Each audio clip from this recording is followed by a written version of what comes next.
नमस्कार साथियों, स्वागत है आप सभी का आपके अपने यूट्यूब चैनल सरकारी भारत में। फ्रेंड्स, आज के सेशन में हम डिस्कस करने वाले हैं इंडियन ज्योग्राफी के बारे में। तो भारत के भूगोल के बारे में पढ़ेंगे। देखिए, एमसीक्यू की क्लास आपको यूट्यूब पर भर भर के मिल जाएंगी, कहीं भी किसी भी चैनल पर मिल जाएंगी, लेकिन थ्योरी की क्लास मिलना बहुत ज़्यादा मुश्किल होता है। तो हम लोगों ने आप लोग के लिए हिस्ट्री हो और साइंस हो, आपका पॉलिटी हो, ज्योग्राफी हो, इन सभी की क्लासेस आपके लिए नोट्स के रूप में बिल्कुल फ्री ऑफ कॉस्ट आपके लिए शुरू कर दी हैं। तो आज अपनी पहली क्लास है इंडियन ज्योग्राफी की, जिसमें हम भारत के भूगोल के बारे में समझेंगे। यहाँ से आपके एग्जामिनेशन में एक दो क्वेश्चन पूछने को जरूर आते हैं। तो मैप से समझेंगे चीज़ों को, ट्रिक के साथ समझेंगे, भारत की स्थिति और विस्तार को समझेंगे, राज्यों की अंतर्राष्ट्रीय सीमाओं के बारे में समझेंगे, भारत के दूरस्थ बिंदु, साउथ का अंतिम बिंदु क्या है, नॉर्थ का अंतिम बिंदु क्या है, ईस्ट वेस्ट के अंतिम बिंदु क्या है, इनके बारे में समझने वाले हैं, और गोलार्ध पर भारत की स्थिति के बारे में जानेंगे। तो चलिए फ्रेंड्स, स्टार्ट करते हैं। लेकिन आप में से बहुत सारे विद्यार्थी ऐसे होंगे जिन्होंने चैनल को सब्सक्राइब नहीं किया, तो चैनल को सब्सक्राइब कर लीजिएगा ताकि नोटिफिकेशन वगैरह आपको मिलता रहे। तो चलिए टॉपिक कवर करेंगे। आज के सेशन में हम कौन कौन से टॉपिक कवर करेंगे? भारत का क्षेत्रफल और सामान्य जानकारी, भारत की जलीय और स्थलीय सीमाओं के बारे में, भारत की स्थिति और विस्तार, भारत का मानक समय रेखा, कर्क रेखा से गुजरने वाले भारत के राज्य, भारत के दूरस्थ बिंदु, भारतीय सीमावर्ती और पड़ोसी देश, राज्य की अंतर्राष्ट्रीय सीमा, और कुछ प्रीवियस ईयर क्वेश्चन करेंगे जो कि आपके एग्जामिनेशन के लिए बहुत ही ज़्यादा महत्वपूर्ण है, जो कि प्रीवियस एग्जाम्स में पूछे गए हैं। देखिए, भारत की बात करें तो ये भारत की आपको स्थिति देखने को मिलेगी, जिसमें हम सबसे पहले भारत के क्षेत्रफल और उसकी सामान्य जानकारियों को पढ़ते हैं। ये भारत है और भारत का ये ईस्ट वाला पॉइंट है, इसको हम नॉर्थ बोलेंगे, इसको साउथ बोलेंगे, और इस वाले पॉइंट को हम वेस्ट बोलेंगे। तो ये ईस्ट और वेस्ट के बीच में आपसे सबसे पहले प्रश्न पूछेगा, ईस्ट और वेस्ट के बीच की, यानी कि पूरब से पश्चिम के बीच की दूरी कितनी होती है? तो 2933 किलोमीटर पूरब से पश्चिम के बीच की दूरी होती है। अगर आप यहाँ पर बात करेंगे, ईस्ट में जो लास्ट पॉइंट है और वेस्ट में जो लास्ट पॉइंट है, इन दोनों के बीच की जो दूरी होती है वो 2933 किलोमीटर होती है। भारत की नॉर्थ में और साउथ में, नॉर्थ और साउथ के बीच की जो दूरी होती है वो 3214 किलोमीटर होती है। कई परीक्षाओं में इस प्रश्न को घुमा घुमा कर पूछा जा चुका है। तो क्षेत्रफल की दृष्टि से अगर बात करें, भारत विश्व का 7वां बड़ा देश है। आपसे ये प्रश्न पूछता है, छोटे छोटे एग्जाम्स में तो इस क्वेश्चन को अक्सर पूछा ही जाता है कि भारत का विश्व में क्षेत्रफल की दृष्टि से कौन सा स्थान है?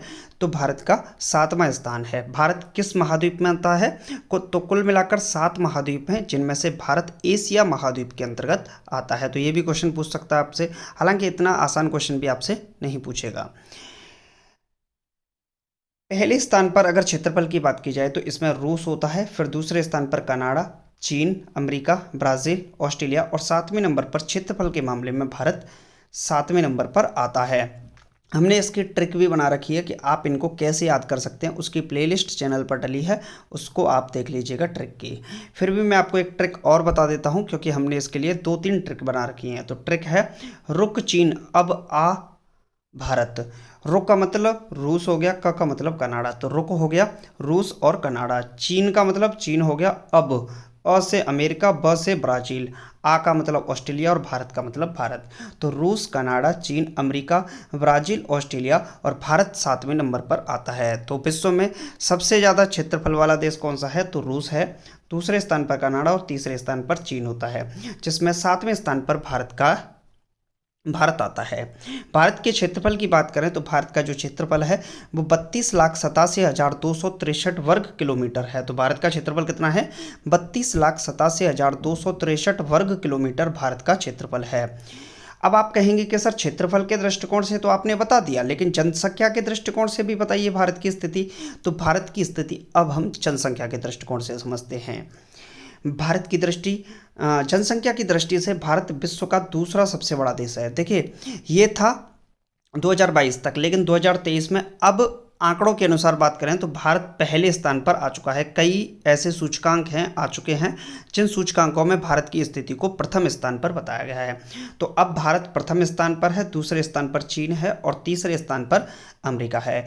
लेकिन आपको जनगणना 2011 के हिसाब से अगर पूछता है, मान लीजिए सेंसस 2011 यानी कि जनगणना 2011 के हिसाब से पूछता है, तो भारत को आपको दूसरे स्थान पर ही रखना होगा।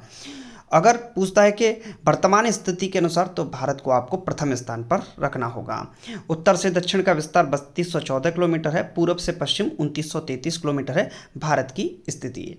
भारत का क्षेत्रफल संपूर्ण विश्व के क्षेत्रफल का 2.42% है, यानी कि हम पूरे विश्व में 2.42 क्षेत्रफल को ही ग्रहण करते हैं, इससे ज़्यादा क्षेत्रफल हमारा नहीं है। इसकी जनसंख्या में अगर बात की जाए तो संपूर्ण विश्व का 17.5% जनसंख्या के अनुसार है, जो कि 2011 की जनगणना के अनुसार है। चूँकि नई जनगणना अभी हुई नहीं है, तो 2011 की जनगणना के आधार पर ही आपसे प्रश्न पूछे जाते हैं। तो ये स्थिति रही भारत की। अब बात करते हैं भारत की जलीय और स्थलीय सीमाओं के बारे में। हमने भारत को क्षेत्रफल के हिसाब से देख लिया, भारत को जनसंख्या के मामले में देख लिया। अब भारत की जलीय और स्थलीय सीमाओं के बारे में जानकारी प्राप्त करते हैं। भारत की स्थलीय सीमा का मतलब होता है जहाँ पर पानी मतलब समुद्र न हो, ऐसे बोल सकते हैं। तो हमारी जो समुद्री स्थलीय सीमा है वो पाकिस्तान के साथ लगती है, और सबसे कम जो है अफ़गानिस्तान के साथ लगती है, इसके बाद चाइना के साथ लगती है, फिर भूटान और इधर म्यांमार के साथ और बांग्लादेश के साथ। ठीक है, तो ये आपको भारत की स्थिति के बारे में थोड़ा जानकारी होनी चाहिए। तो भारत की जो जलीय सीमा है और स्थलीय सीमा है, तो ये वाला पार्ट जो आता है वो आपका भारत का जलीय सीमा वाला पार्ट आता है, यानी कि यहाँ से समुद्री भाग वाले पार्ट से भारत जुड़ा हुआ है। भारत की स्थलीय सीमा 15,200 किलोमीटर है, जो कि किस से लगती है? पाकिस्तान, अफगानिस्तान, चीन, नेपाल, भूटान, बांग्लादेश और म्यांमार के देशों के साथ ये भारत की सीमा लगती है। भारत की मुख्य भूमि जलीय भाग लंबाई 6100 किलोमीटर है। तो भारत की मुख्य भूमि यानी कि जलीय भाग की लंबाई कितनी है? 6100 किलोमीटर, जबकि स्थलीय सीमा की लंबाई 15,200 किलोमीटर है। भारत की कुल जलीय सीमा कितनी है? तो भारत की कुल जलीय सीमा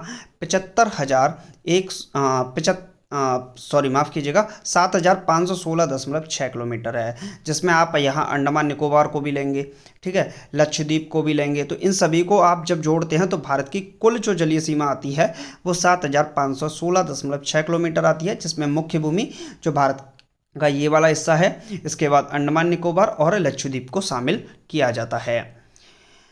भारत की सबसे बड़ी जलीय सीमा वाला राज्य कौन सा है? तो भारत की सबसे बड़ी जलीय सीमा वाला राज्य गुजरात है। ये वाला जो पार्ट है ना गुजरात का, ये वाला पार्ट भारत की सबसे बड़ी जलीय सीमा वाला हिस्सा है।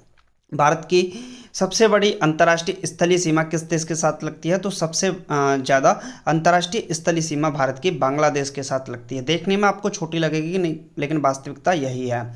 दूसरे नंबर पर आता है चीन, तीसरे नंबर पर आता है पाकिस्तान, और सबसे अंतिम बिंदु पर आपको अफगानिस्तान देखने को मिलेगा। तो भारत की सबसे कम स्थलीय सीमा किस देश के साथ लगती है? तो अफगानिस्तान के साथ, और सबसे ज़्यादा किसके साथ लगती है? बांग्लादेश के साथ। तो आपसे ये प्रश्न पूछता है। भारत के 9 राज्य और 4 केंद्र शासित हैं जिनकी जलीय सीमा है। तो आपसे प्रश्न ये भी पूछेगा ऐसे कितने राज्य हैं जिनकी सीमा जल के साथ लगती है, जलीय सीमा के साथ या समुद्री भाग के साथ लगती है। तो 9 राज्य हैं, और कितने केंद्र शासित प्रदेश हैं? तो आपके 4 केंद्र शासित प्रदेश हैं। अब आप कहोगे कौन से? तो ये वाला लक्षद्वीप, अंडमान निकोबार हो जाएगा, लक्षद्वीप हो जाएगा, यहाँ पर पांडिचेरी वगैरह हो जाएगा। तो इस तरीके से ये भारत के 4 राज्य बनते हैं। अब यहाँ पर बात कर लेते हैं। देखिए यहाँ पर नाम भी दे रखा है अंडमान निकोबार, लक्षद्वीप, पुडुचेरी और दमन और दीप। तो ये 4 केंद्र शासित प्रदेश हैं जिनकी सीमा जलीय सीमा के साथ लगती है। जबकि राज्यों की बात करें जिसमें आपका गुजरात आ जाता है, गुजरात के बाद महाराष्ट्र आता है, महाराष्ट्र के बाद आपका गोवा आ जाता है छोटा सा, कर्नाटक आता है, उसके बाद केरल आ जाता है, केरल के बाद आपका तमिलनाडु, आंध्र प्रदेश, उड़ीसा और पश्चिम बंगाल ये आपके आते हैं। तो इस तरीके से भारत की जलीय सीमा पूर्ण होती है, जिसमें भारत के कितने राज्य हैं? आपको बार बार बोलने का तरीका यही है कि आपको प्रश्न याद हो जाए। तो भारत के 9 राज्य ऐसे हैं जो भारत की जलीय सीमा के साथ लगे हुए हैं, जबकि 4 केंद्र शासित प्रदेश हैं। भारत की सबसे बड़ी अंतर्राष्ट्रीय स्थलीय सीमा किस देश के साथ लगती है? तो सबसे ज़्यादा स्थलीय सीमा बांग्लादेश के साथ लगती है, और सबसे कम किस देश के साथ लगती है? तो ये भी आपसे प्रश्न पूछ सकता है, अफगानिस्तान के साथ लगती है। भारत की स्थलीय सीमा 15,200 किलोमीटर है, जबकि मुख्य भूमि की जलीय भाग की लंबाई 6100 किलोमीटर है। भारत की कुल जलीय सीमा 7,516.6 किलोमीटर है। तो यहाँ से प्रश्न बनना स्वाभाविक सी बात है, प्रश्न बनते ही हैं। अब विश्व मैप के साथ हम समझेंगे भारत की स्थिति और भारत के विस्तार के बारे में। यहाँ पर अगर आप देखोगे तो ये वाली जो लाइन होती है इसको बोलते हैं 0 डिग्री। ये विश्व का मैप है, ग्लोब है आपका। और ग्लोब में अगर बात की जाए तो 0 डिग्री नॉर्थ, यहाँ पर आप देखोगे 0 डिग्री नॉर्थ, तो इसको बोलते हैं भूमध्य रेखा। क्या बोलते हैं? भूमध्य रेखा। और इसी को हम कभी कभी विषुवत रेखा के नाम से भी जानते हैं। अगर हम 23.5 डिग्री साउथ की ओर चलते हैं, कहाँ? 23.5 डिग्री, तो आपने सीधा सीधा समझा 0 डिग्री नॉर्थ क्या होता है? 0 डिग्री। तो ये से भूमध्य रेखा या विषुवत रेखा कहते हैं। यहाँ पर नीचे की ओर चलेंगे 23.5 डिग्री साउथ, 23.5 डिग्री साउथ, इसको हम कहते हैं मकर रेखा के नाम से जानते हैं। किससे? मकर रेखा। और 23.5 डिग्री नॉर्थ, इसको हम कर्क रेखा के नाम से जानते हैं। किस रेखा के नाम से? कर्क रेखा के नाम से। भारत की इस ग्लोब के अंदर स्थिति की बात करें तो भारत उत्तरी गोलार्ध पूर्वी देशांतर में स्थित है। कहाँ पर स्थित है भारत? उत्तरी गोलार्ध पूर्वी देशांतर में। तो उत्तरी गोलार्ध का मतलब हो गया ये भारत का हिस्सा है, यहाँ पर एशिया वाला, ये वाला भारत का हिस्सा है। तो भारत उत्तर में गया, कहाँ गया? नॉर्थ में गया। देखिए 0 डिग्री से ऊपर है भारत, तो उत्तर में गया। और पूर्वी देशांतर, ये आपका ईस्ट वाला पार्ट हो जाएगा, ठीक। और पूर्वी देशांतर वाले भाग में जाएगा, तो ये वाली आपकी देशांतर रेखा हो जाएगी, ठीक। तो भारत से एक ही रेखा है जो जाती है, ये है 23.5 डिग्री नॉर्थ, जो कि भारत से होकर जाती है, जिसे हम कर्क रेखा के नाम से जानते हैं। तो भारत से कौन सी रेखा गुजरती है? तो कर्क रेखा गुजरती है 23.5 डिग्री नॉर्थ। ये भी प्रश्न आपसे पूछ सकता है। भूमध्य रेखा के समांतर खींची गई काल्पनिक रेखाएं अक्षांश रेखाएं यानी कि लैटिट्यूड लाइंस कहलाती हैं। देखिए भूमध्य रेखा की बात करें तो भूमध्य रेखा ये है। भूमध्य रेखा के समांतर खींची गई काल्पनिक रेखाएं, ये वाली रेखाएं होंगी, समांतर रेखाएं, ये रेखाएं होंगी। इन रेखाओं को हम लैटिट्यूड लाइन यानी कि अक्षांश रेखाएं कहते हैं। तो आपसे प्रश्न पूछ सकता है कि अक्षांश रेखाएं किस तरीके से होंगी ग्लोब में? इस तरीके से होंगी। इसी तरीके से अगर हम, एक मिनट,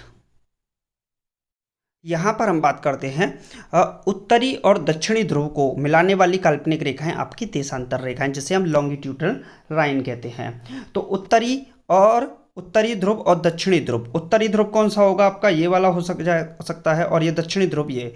तो इनको मिलाने वाली रेखाएं क्या कहलाएंगी आपकी? इस तरीके से जो रेखाएं आती हैं, इन रेखाओं को हम कहते हैं लॉन्गिट्यूड लाइन्स यानी कि देशांतर। तो जो सीधी रेखा है वो क्या होगी? लॉन्गिट्यूड होगी, और लेटी हुई होगी भूमध्य रेखा के समांतर होगी, उसको हम लैटिट्यूड यानी कि अक्षांश रेखाएं कहते हैं। तो यहाँ से प्रश्न बनने की प्रबल संभावना रहती है एग्जामिनेशन में। भारत की स्थिति के बारे में जानकारी प्राप्त करते हैं। तो भारत का जो मुख्य भाग है वो 8 डिग्री 4 मिनट उत्तरी अक्षांश से 37 डिग्री 6 मिनट उत्तरी अक्षांश तक, तथा 68 डिग्री 7 मिनट पूर्वी देशांतर से लेकर 97 डिग्री 25 मिनट पूर्वी देशांतर के बीच स्थित है। तो इसको समझते हैं। तो देखिए यहाँ पर देखेंगे 8 डिग्री 4 मिनट, ये उत्तरी अक्षांश है, भारत का उत्तर वाला पार्ट। इस तरीके से ग्लोब में देखते हैं तो ये उल्टा दिखता है आपको, ठीक है। और ये वाला क्या हो जाएगा? 37 डिग्री 6 मिनट उत्तरी अक्षांश। तो उत्तरी अक्षांश से उत्तरी अक्षांश हो गया। और 97 डिग्री 25 मिनट उत्तरी अक्षांश से 68 डिग्री 7 मिनट आपका पूर्वी देशांतर के बीच भारत की स्थिति है। तो आपसे प्रश्न पूछ सकता है, तो आप इसको डायरेक्टली याद कीजिएगा, 37 6 से 8 84, और 97 25 से 68 7। तो इस तरीके से याद करेंगे तो आपको याद हो जाएगा। ग्रीनविच माध्य समय की बात करें, देखिए समय हर देश में अलग अलग आपको देखने को मिलता है, और कई जगह आपने देखा होगा कि सर समय तो डिफरेंस देखने को मिलता है। चूँकि भारत के समय की भी बात की जाती है इसमें, तो हर देश का समय आपको कुछ ना कुछ डिफरेंस आपको देखने को मिलता है। जब वैज्ञानिक इस समय की अवधारणा को बना रहे थे तो सभी देशों से ये चीज़ पूछी गई थी कि आप किस में रहना चाहेंगे, यानी कि उत्तरी अक्षांश में रहना चाहेंगे या दक्षिणी अक्षांश में, तो कुछ स्थिति इस प्रकार थी। तो उसके बारे में तो डिस्कस हम नहीं करेंगे, उसके बारे में फिलहाल में इतना डिस्कस नहीं करेंगे, लेकिन हाँ हम ग्रीनविच टाइम के बारे में बात करेंगे। जीएमटी के आधार पर ही समय का आकलन किया जाता है। 1 डिग्री देशांतर रेखा 4 मिनट के बराबर होती है। तो आपसे ये प्रश्न पूछता है तो आपको बताना है 1 डिग्री देशांतर रेखा कितने के बराबर होती है, 4 मिनट के, और 15 डिग्री देशांतर रेखा 60 मिनट यानी कि 1 घंटे के बराबर हो जाती है। भारत की मानक समय रेखा के बारे में अब जानकारी प्राप्त करते हैं। यहाँ से प्रश्न जरूर आता है मेरे भाई, आप लोग इसको नोट डाउन कर लीजिएगा अपनी नोटबुक के अंदर। भारत की मानक समय रेखा जो है वो 82.5 डिग्री पूर्वी देशांतर है। क्या है? भारत की जो मानक समय रेखा है वो आपकी 82.5 डिग्री पूर्वी देशांतर है, जो भारत को 2 हिस्सों में बांटती है। एक हिस्सा ये वाला और एक हिस्सा ये वाला, एक ईस्ट और एक वेस्ट में बांट देती है। भारत में इलाहाबाद के नैनी के समीप गुजरने वाले 82.5 डिग्री पूर्वी देशांतर के स्थानीय समय को भारतीय मानक समय रेखा माना जाता है। तो ये कहाँ पर है? इलाहाबाद के मिर्ज़ापुर से होकर ये जाती है, और ये 82.5 डिग्री पूर्वी देशांतर के स्थानीय समय को भारतीय मानक समय रेखा माना गया। तो ये भारत की मानक समय रेखा है, जो कितने राज्यों से जाती है ये भी आपको पता होना चाहिए। तो 5 राज्यों से होकर जाती है। किससे? उत्तर प्रदेश, मध्य प्रदेश, छत्तीसगढ़, उड़ीसा और आंध्र प्रदेश। अब आप में से बहुत सारे स्टूडेंट होंगे जिनको याद नहीं होगा, तो ओ म छ उ आ ऐसे याद कर लीजिएगा। उम छुआ, 3-4 बार बोलेंगे याद हो जाएगा। उम छुआ, उससे हो गया उत्तर प्रदेश, म से मध्य प्रदेश, छ से छत्तीसगढ़, उ से उड़ीसा और आ से आंध्र प्रदेश। उम छुआ, उत्तर प्रदेश, मध्य प्रदेश, छत्तीसगढ़, उड़ीसा और आंध्र प्रदेश। तो भारत की 82.5 डिग्री जो पूर्वी देशांतर रेखा है, जैसे हम मानक समय रेखा के नाम से जानते हैं, ये भारत के कितने राज्यों से होकर जाती है? 5 राज्यों से होकर जाती है। उत्तर प्रदेश, मध्य प्रदेश, छत्तीसगढ़, उड़ीसा और आंध्र प्रदेश से। हम इसको उम छुआ के नाम से याद कर सकते हैं। मोस्ट प्रोबेबल क्वेश्चन है जो कि एग्जाम में पूछा जाता है, नोटबुक में नोट कर लीजिएगा और स्टार लगा लीजिएगा, यहाँ से प्रश्न जरूर बनता है। भारत की मानक समय रेखा GMT से 5.5 घंटे 5 घंटे 30 मिनट आगे है। तो आपसे प्रश्न पूछेगा जो भारत की मानक समय रेखा है वो GMT से कितना समय आगे है, तो 5 घंटे 30 मिनट आगे है। ये प्रश्न आपसे एग्जाम में पूछा ही जाता है। अब अब बात करते हैं भारत की मानक समय रेखा कर्क रेखा के बारे में। कर्क रेखा अगर ग्लोब के अंदर बात की जाए तो ये 0 डिग्री विषुवत रेखा होती है। नॉर्थ में होती है आपकी 23.5 डिग्री। तो 23.5 डिग्री नॉर्थ में जो रेखा होती है उसको हम कर्क रेखा के नाम से जानते हैं। कर्क रेखा भारत के कितने राज्यों से होकर जाती है? तो कुल मिलाकर 8 राज्यों से होकर जाती है।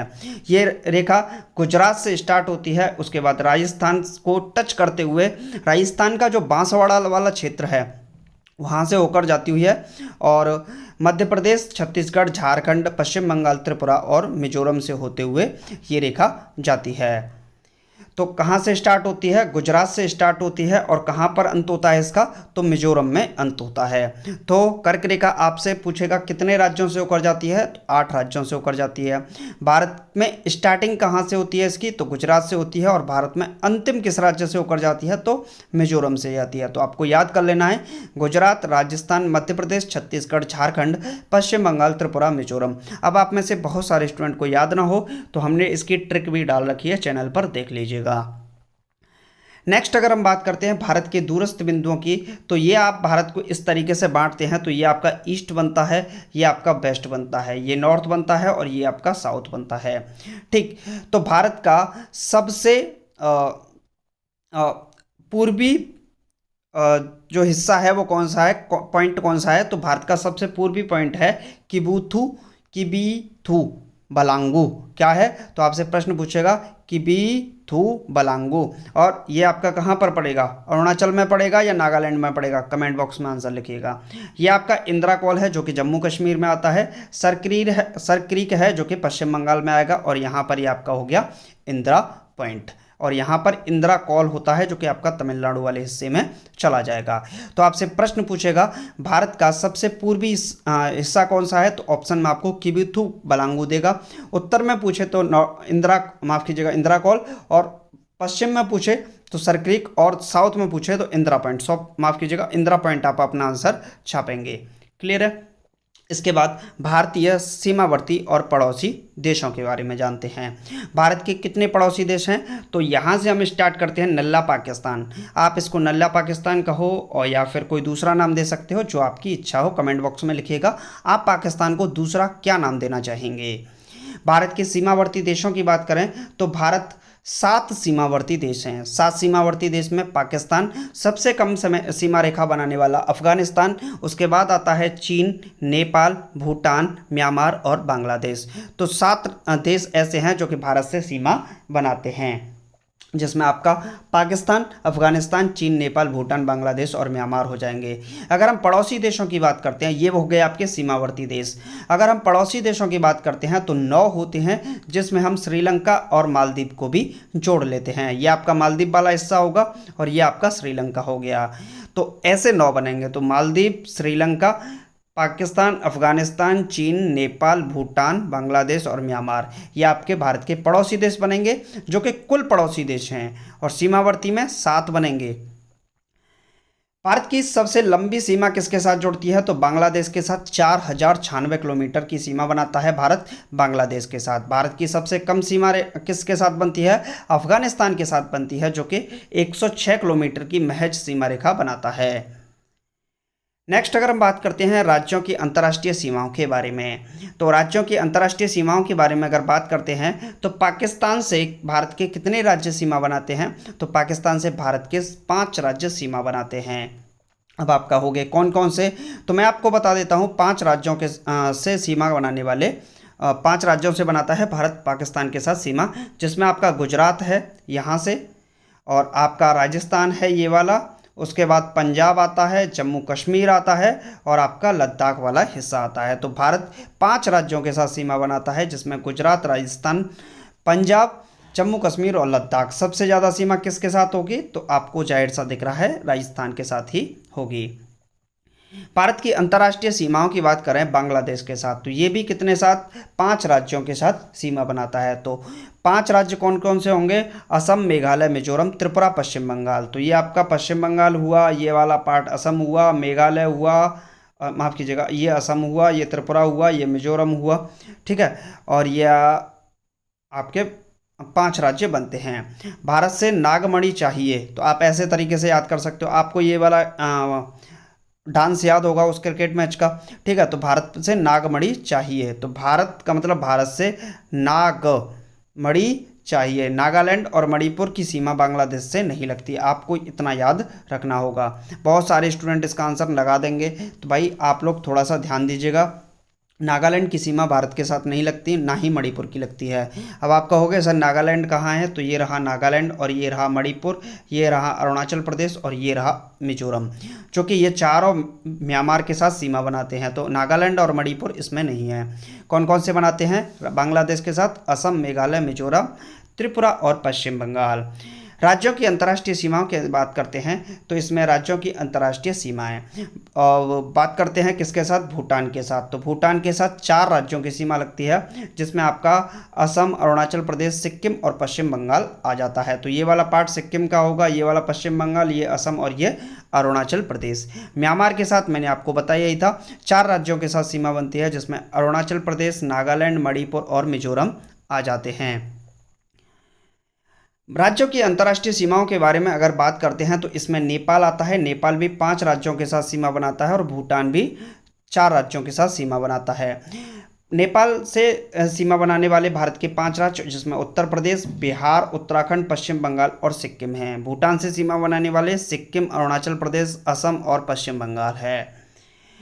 राज्यों की अंतर्राष्ट्रीय सीमाएं, चीन के साथ 5 राज्यों के साथ सीमा बनाता है चीन, जिसमें लद्दाख, हिमाचल प्रदेश, उत्तराखंड, सिक्किम और अरुणाचल प्रदेश आपके आते हैं।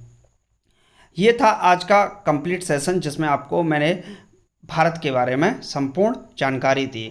अब कुछ प्रश्न हैं, आपको इस प्रश्न का उत्तर लिखना है। भारत स्थित है, अब इसका आंसर आप लोग कमेंट बॉक्स में लिखिएगा। भारत की आकृति है, कुल क्षेत्रफल है। तो मैं कुछ क्वेश्चन आपके लिए छोड़ देता हूँ, हालांकि मैं इनके आंसर बता सकता हूँ, लेकिन आप लोग इनके आंसर कमेंट बॉक्स में ही लिखिएगा।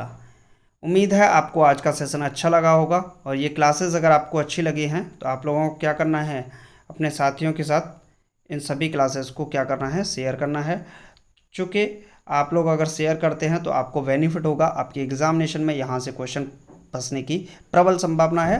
इस टॉपिक से कोई ना कोई क्वेश्चन आपके एग्जाम में आता ही आता है, चाहे आप किसी भी कम्पिटेटिव लेवल एग्जाम की तैयारी कर रहे हैं, जहाँ पर ज्योग्राफी पूछी जाएगी यहाँ से प्रश्न आएगा।